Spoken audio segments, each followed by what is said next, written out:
शेतकरी मित्रांनो, हे जे तुम्ही माझ्या पाठीमागे झाड बघता हे दुसऱ्या पिकाचं झाड आहे. अशी 350 झाड आहे ती.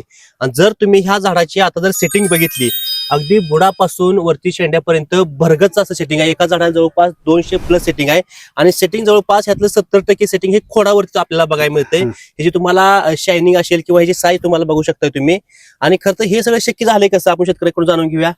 कशामुळे झालं शक्य आहे? समजा मनशे मार्केटच्या औषधामुळे सेटिंग झाली. मनशा मार्केटिंगच्या मनशे मार्केटिंग मनशा मार्केटिंग ही कंपनी डाळिंबी क्षेत्रामध्ये अशा पद्धतीने काम करते, जी रेस्ट पिरियड मध्ये कोणती कोणती खतं गेली पाहिजे त्या पद्धतीने त्यांचे अधिकारी या प्लॉट वरती येऊन व्हिजिट करून त्याला रेस्ट पिरियडचं नियोजन देऊन आणि त्यानंतर अशा पद्धतीचा माल भरगच्च माल असा शेतकऱ्याला त्या ठिकाणी मिळतोय.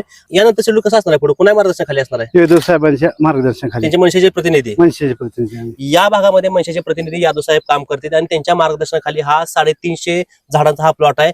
जर तुम्ही कुठलं हे झाड बघा, हे बघा, कोणतंही या प्लॉट मधलं झाड बघा, तुम्हाला अशीच या पद्धतीची भरगच सेटिंग खरं शेतकऱ्याला या ठिकाणी मिळाली आहे. बाकीच्या शेतकऱ्याला काय सांगताल तुम्ही? हा कंपनीचा चांगला अनुभव आहे. हा, औषधाचा वापरायला पाहिजे नाही वापरा पाहिजे. समजा औषध ह्या कंपनीचं वापरावं लोकांनी तिथून मोर. तर शेतकरी मित्रांनो, तुम्हाला देखील अशी डाळिंबीची बाग आणायची आहे, सेटिंग आणायची आहे. आणि भरगच अशी सेटिंग फक्त नुसती आणायची नाही, तर सेटिंग जवळपास 70-75% सेटिंग ही खोडावर आणायची आहे. त्यासाठी तुम्हाला मनशा मार्केटिंगचे प्रोडक्ट नक्की वापरायला लागतील.